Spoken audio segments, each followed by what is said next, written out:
자, 이어서 2019년 4월 달에 시행한 이 국가직 시험 문제를 풀어보기로 하겠습니다. 자, 나머지 이제 11번서부터 20번까지. 자, 우선 이제 11번 보시면은 다음 설명에 해당하는 조직의 인간관은 그랬어요. 이제 보기 지문이죠. 인간을 자신의 이익을 극대화하기 위해서 행동하는 존재로 본다.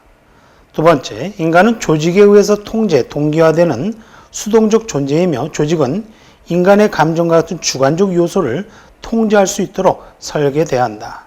그래서 1번 합리적 경제적 인간관, 사회적 인간관, 자아실현적 인간관, 복잡한 인간관 이렇게 했죠. 자, 이 문제 보기 내용은 이제 합리적 경제적 인간관에 대한 설명이죠. 그래서 사회적 인간관은 인간의 감성적 요인을 고려할 필요가 있다고 주장하고, 또 자아실현적 욕구는 인간을 능동적인 존재로 보는 거죠. 그리고 이제 복잡한 인간관은 욕구 체계의 복잡성과 이런 변전성을 가정을 하고 있습니다.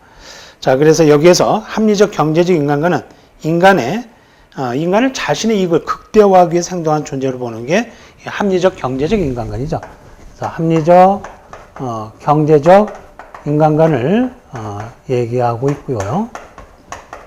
그 다음에 이제 사회적 인간관이죠. 이 사회적 인간관은 인간관과 자아실현적 인간관 이렇게 이제 나누어서 이제 볼 수가 있습니다.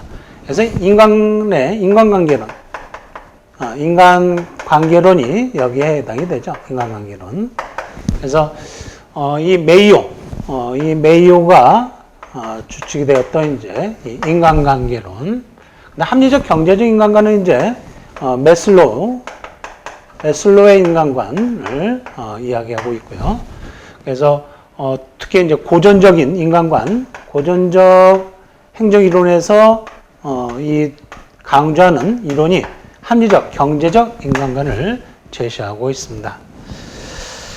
자, 그래서 사회적 인간관은 이제 이런 인간관계론에서 또 이 자기실현 인간관은 특히 이제 메슬로우의 자기실현 인간관을 여기에서 이제 특징으로 하고 있죠. 그래서 여기서 정답은 1번이 되겠습니다. 다음 12번.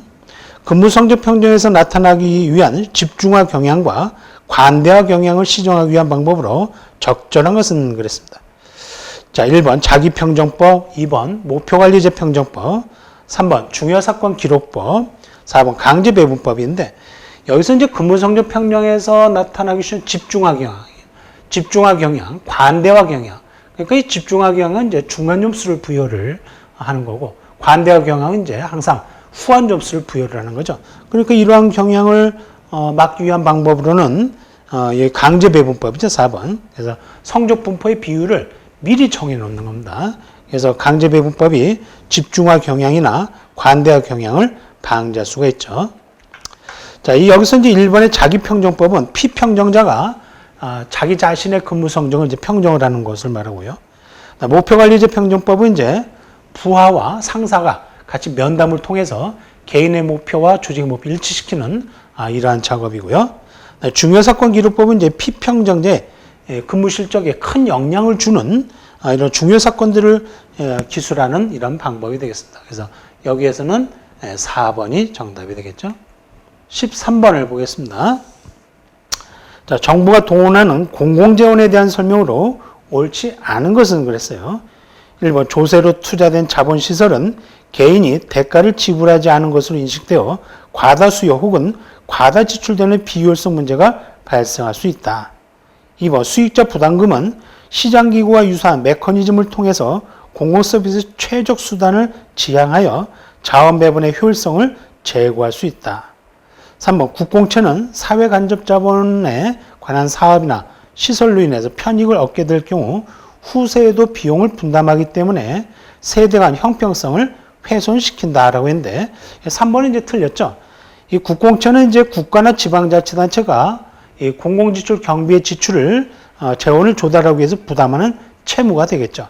그래서 이 국공채는 이런 SOC, 사회간접자본이라든가 또 이 시설로 인해서 편익을 얻게 될 후세에도 비용을 이제 부담하기 때문에 세대 간의 공평성을 높일 수가 있죠. 세대 간의 형평성을 훼손시키는 게 아니라 세대 간의 형평성을 높일 수 있다. 이렇게 보면 되겠죠. 그래서 3번은 이제 틀렸고요. 4번 조세의 경우 납세자인 국민들은 정부 지출을 통제하고 성과에 대한 직접적인 책임을 요구할 수 있다라고 했는데 이 납세자인 국민들은 정부 지출을 통제하고 성과에 대한 직접적인 책임을 이렇게 강하게 요구할 수가 있습니다. 자, 그래서 13번은 3번이 틀렸고요. 다음 14번. 정부의 위원회 조직에 대한 설명으로 옳지 않은 것은 그랬어요. 1번. 위원회 조직은 결정에 대한 책임의 공유와 분산이 특징이다. 그렇죠. 그 다음에 2번. 복수인으로 구성된 합의형 조직의 한 형태죠. 그래서 위원회 위원들이 합의에 의해서 의사결정이 이루어지죠. 3번. 국민권익위원회는 의사결정에 권한이 없는 자문위원회에 해당이 된다라고 하는데 이건 틀렸죠. 이 행정위원회는 이제 합의제 행정기관으로서 의사결정의 어떤 구속력이라든가 집행권 모두를 가지죠. 그래서 경우에 따라서 준입법권과 준사법권도 인정이 됩니다. 그래서 행정위원회에서는 이렇게 소총심사위원회라든가 방송통신위원회, 국민권익위원회, 이런 해양안전심판원 여기가 이제 행정위원회가 해당이 되죠. 그래서 자문위원회가 아니라 국민권익위원회는 행정위원회로 이렇게 보시면 되겠습니다. 다음 4번 소총심사위원회는 행정관청적 성격을 지닌 행정위원회에 해당이 된다라고 했는데 이 소총심사위원회는 행정관청적 성격을 지닌 행정위원회에 이제 해당이 되는 거 맞는 얘기죠. 그래서 옳지 않은 것은 3번 국민권익위원회는 자문위원회가 아니라 행정위원회다 이렇게 보시면 되겠습니다. 그래서 행정위원회는 준입법권과 준사법권을 이렇게 보유하고 있다 이렇게 보시면 되겠습니다. 다음에 15번.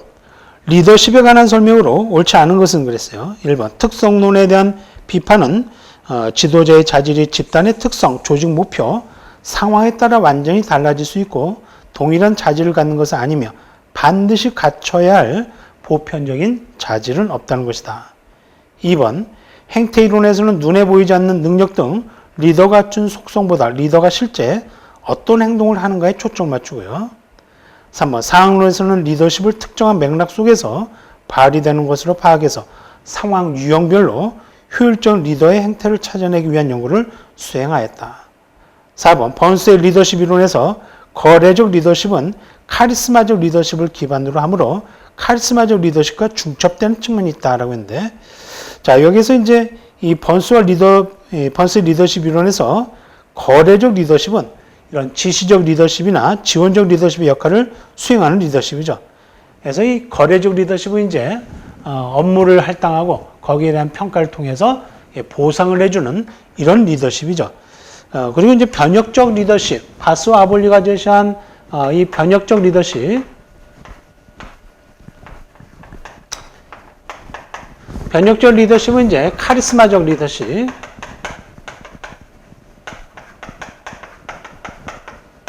영감적 리더십,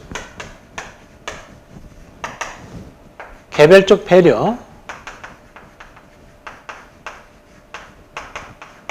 지적 작업.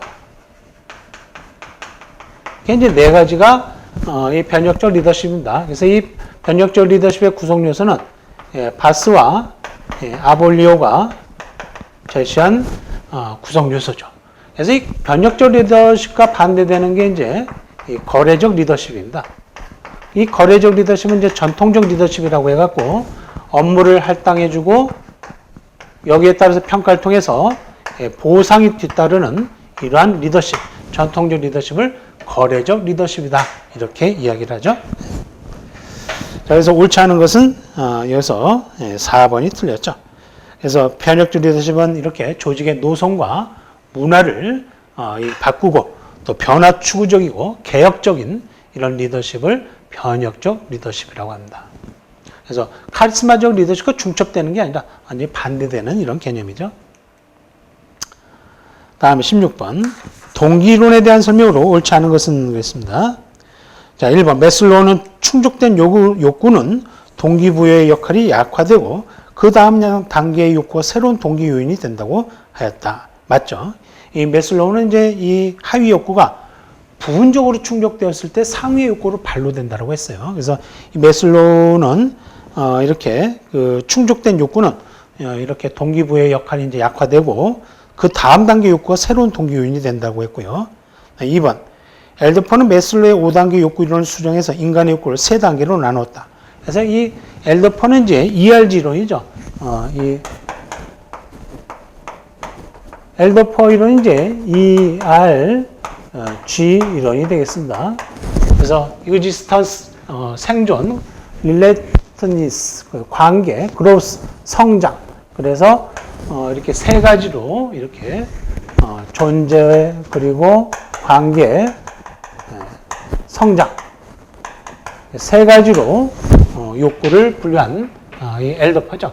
그래서 이 엘더퍼는 상향 또 하향의 퇴행 현상까지 지적을 한 사람이 이 엘더퍼 이론입니다.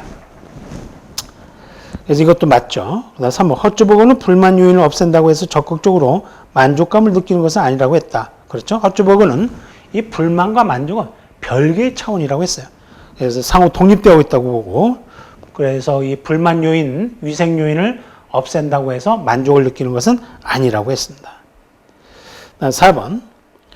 부름의 기대이론에서 수단성은 특정한 결과에 대한 선호의 강도를 이야기한다라고 했는데, 부름의 기대이론에서 수단성은 1차 수준의 결과, 2차 수준의 결과를 가져오게 될 것이라는 개인의 믿음의 강도죠.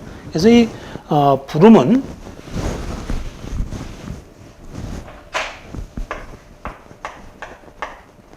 부름은 이제 선호 기대 이론이죠.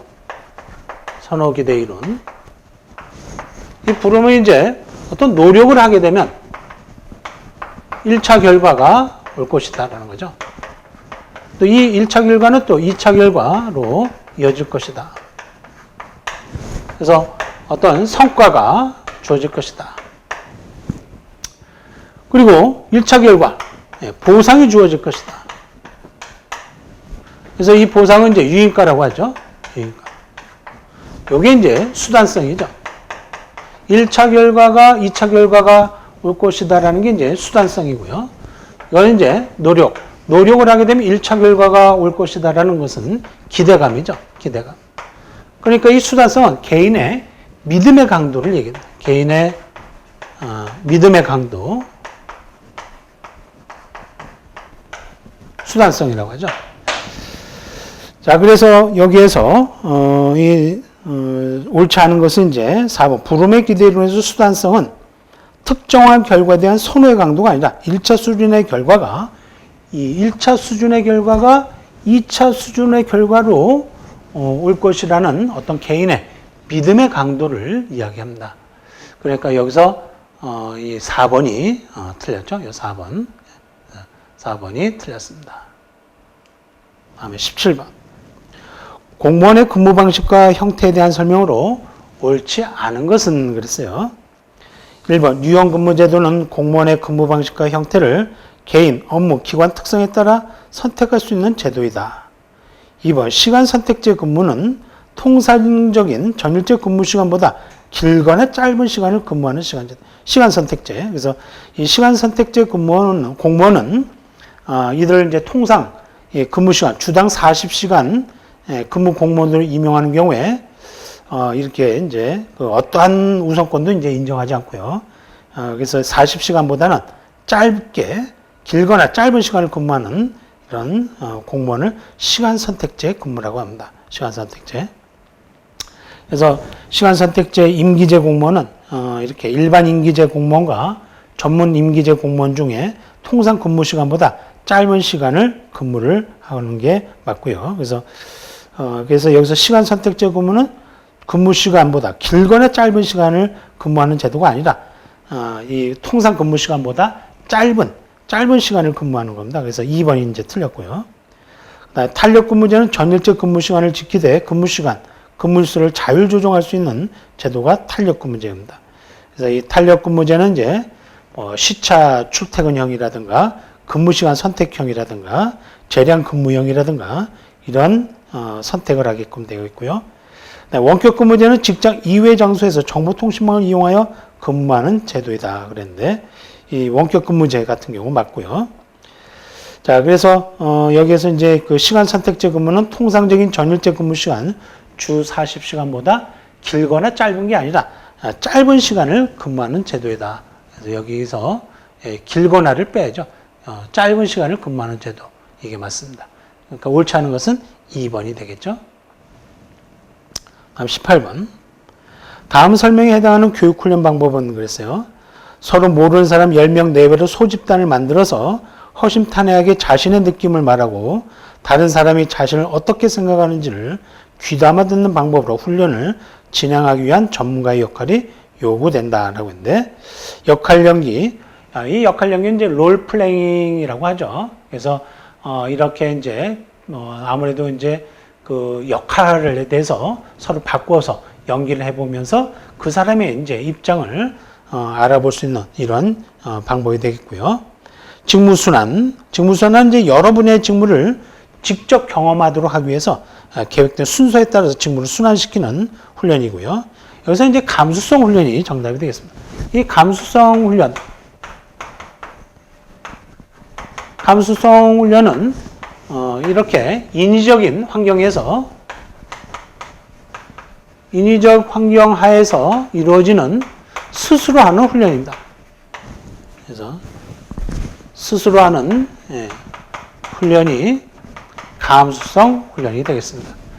그래서 여러 집단에서 이렇게 집단 생활을 하면서 여기에서 이제 자기의 장점, 단점을 파악하고 타인을 통해서 자기의 어떤 인성, 성격, 또 자신의 태도를 변화시키기 위한 이런 훈련 방법이 감수성 훈련입니다. 그래서 인위적 환경에서 이루어지는 스스로 하는, 자율적으로 하는 훈련이 감수성 훈련이 되겠습니다. 그래서 이 보기의 지문은 감수성 훈련이 정답이 되겠습니다. 다음 19번. 품목별 예산제도에 대한 설명으로 옳은 것은 그랬습니다. 자, 이 품목별 예산제도는 자, 이렇게 이제 1번 지출을 통제하고 공무원들로 하여금 회계적 책임을 쉽게 확보할 수 있는데 용이하다라고 했는데, 이 라인 아이템 버지팅 시스템이라고 해갖고 예산을 지출 대상, 즉 일을 해가는 데 필요한 투입 요소와 그리고 재화와 용역에 따라서 편성하는 제도가 되겠습니다. 그래서 이 미국의 예산 제도가 이제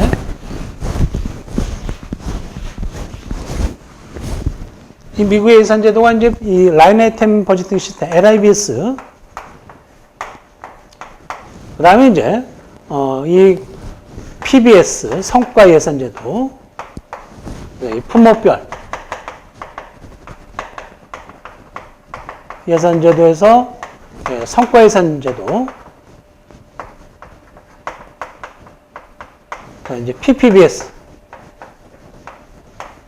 그리고 연기준 예산제도, 제로 베이스 버지팅 시스템에서 이제 계획 예산제도, 그리고 연기준 예산제도, 이렇게 이제 개혁이 되죠. 자, 이 품목별 예산은 입법부가 미국의 이제 행정부를 믿지 못해서 품목별로 이렇게 인건비, 물건비, 이전 지출비, 자산 취득비, 품목별로 예산을 편성을 한 겁니다. 그러니까 입법부가 행정부를 통제하기 위해서 또 예산의 심의를 굉장히 확보하기 위해서 회계 책임을 명확하게 하기 위해서 만든 예산제도가 되겠죠. 품목별 예산제도. 그래서 이 품목별 예산제도는 통제 중심입니다. 통제 중심이고요. 자, 그 다음에 이제 이렇게 이 품목별 예산제도는 투입의 요소만 있지 성과가 나타나질 않으니까, 그다음에 이제 성과 예산이 이제 등장을 하게 되죠. 이 성과 예산제도는 이제 그래도 이제 관리에 이제 초점이 듭니다. 그다음에 이제 PPBS 계획 예산제도죠. 계획 또는 기획에 초점을 두고요. 그다음에 이제 제로 베이스 버지팅 시스템은 이제 미국이 1977년부터 카터 정부 때 미국의 연방 정부에 전면적으로 이제 도입한 예산제도가 되겠습니다. 그래서 사업의 우선순위를 설정을 하는 겁니다. 그래서 평가를 강조한 예산제도죠. 그래서 사업의 우선순위를 강조하는 거죠.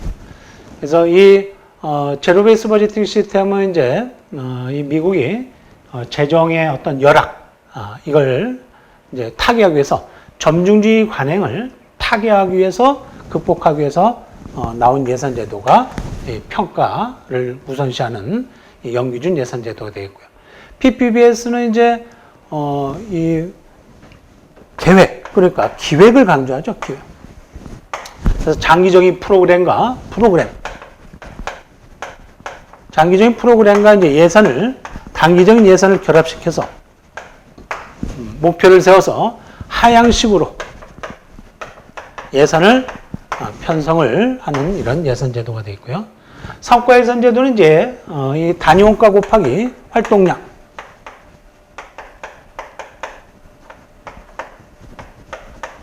그래서 이제 예산액을 이렇게 이제 단위원가 활동량을 통해서 이제 성과를 강조한 예산 제도가 되겠죠. 성과.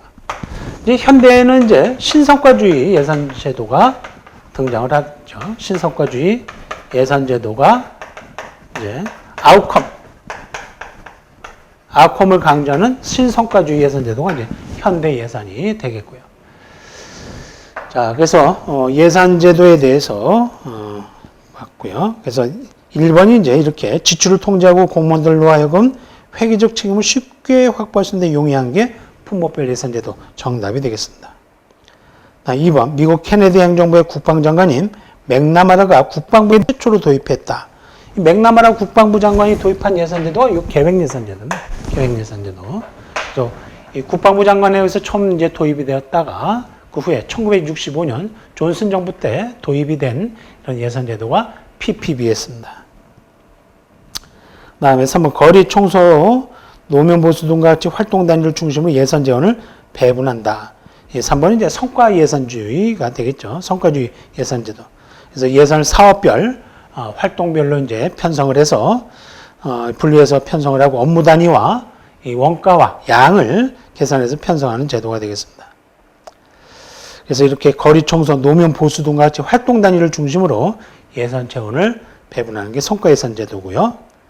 4번 능률적인 관리를 위하여 구성원의 참여를 촉진한다는 점에서 목표에 의한 관리와 비슷하다. 이건 이제 틀렸죠. 품목별 예산 제도는 이제 그 통제지향적 예산 제도라고 했죠. 통제.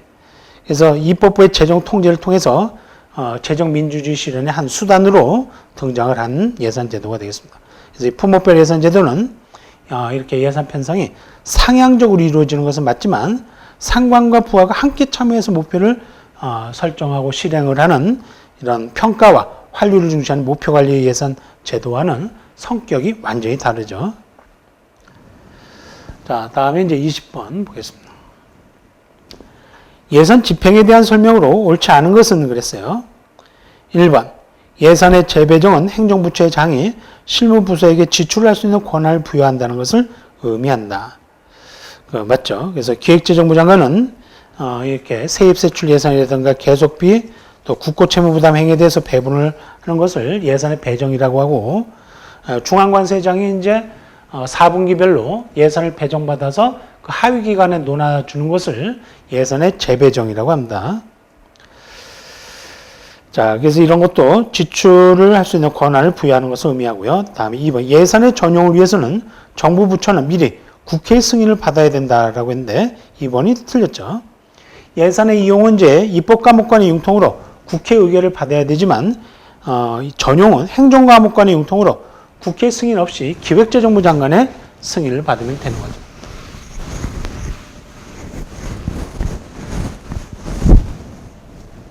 자, 우리나라의 이제 세출 예산은 장관, 항, 세항, 목 이렇게 나누죠. 그래서 이 장관항까지가 입법 과목이고 세항 과목이 행정 과목입니다. 그래서 이 입법 과목 간에 이렇게 유의 안에서 융통을 하는 것을 이용이라고 하고 행정 과목, 세항 과목이 융통하는 것을 전용이라고 하죠. 그래서 이 이용은 입법부의 의결을 필요로 하죠. 그러나 이 전용은 이 기획재정부 장관의 승인을 받으면 됩니다. 기획재정부 장관의 승인을 받으면 전용을 할 수가 있죠. 그래서 기획재정부 장관의 승인을 먼저 받고 그 다음에 이제 나중에 국회 의결을 받는 이런 제도입니다. 그래서 예산을 집행하는데 신축성을 부여하기 위해서 예산의 이용과 전용이 있죠. 자, 그래서 여기서 옳지 않은 것은 그러니까 2번이 이제 틀렸고요. 다음에 3번. 예비비는 공무원 인건비 인상을 위한 인건비 충당을 목적으로 사용할 수가 없습니다. 그래서 정부는 이렇게 예측할 수 없는 이런 일반회계 예산, 그러니까 예측할 수 없는 예산을 이렇게 보유하기 위해서 일반회계 예산 총액의 100분의 1 이내 금액을 예비비로 이렇게 세입 세출 예산에 계상할 수가 있습니다. 그러나 이제 인건비 충당을 위해서 목적으로 사용할 수 없고요. 근데 이제 예산 총칙 등에 따라서 미리 사용 목적을 지정해 놓은 예비비의 경우는 별도로 이렇게 세입 세출 예산에 계상할 수가 있습니다. 그러나 이제 공무원의 보수 인상을 위한 인건비 충당을 위해서는 예비비 사용 목적을 지정할 수 없고요. 4번. 사고 이율은 집행 과정에서 재해 등의 이유로 불가피하게 다음 연도 이월된 경비를 말한다. 그렇죠. 사고 이율은 이제 어떤 불가피한 사유로 인해서 다음 연도로 돈을 이월하는 거죠. 이건 이제 사고 이율이라고 하는데 이때 이제 이율은 이제 명시 이율이 있고 명시 이율이 있고 이제 사고 이율이 있는데 명시 이율은 다시 한번 재이율이 가능하지만 이 사고 이율은 재이율이 불가능합니다. 이것도 이제 알아두셔야 되죠. 그래서 명시 이율은 재이율이 가능하지만 사고 이율은 재이율이 불가능하다. 이렇게 보시면 되겠습니다. 자, 그래서 여기까지 저와 같이 이제 2019년도 4월 달에 인사혁신처에서 시행한 이 9급 행정학 문제를 1번서부터 20번까지 풀어봤습니다. 자, 수고하셨습니다.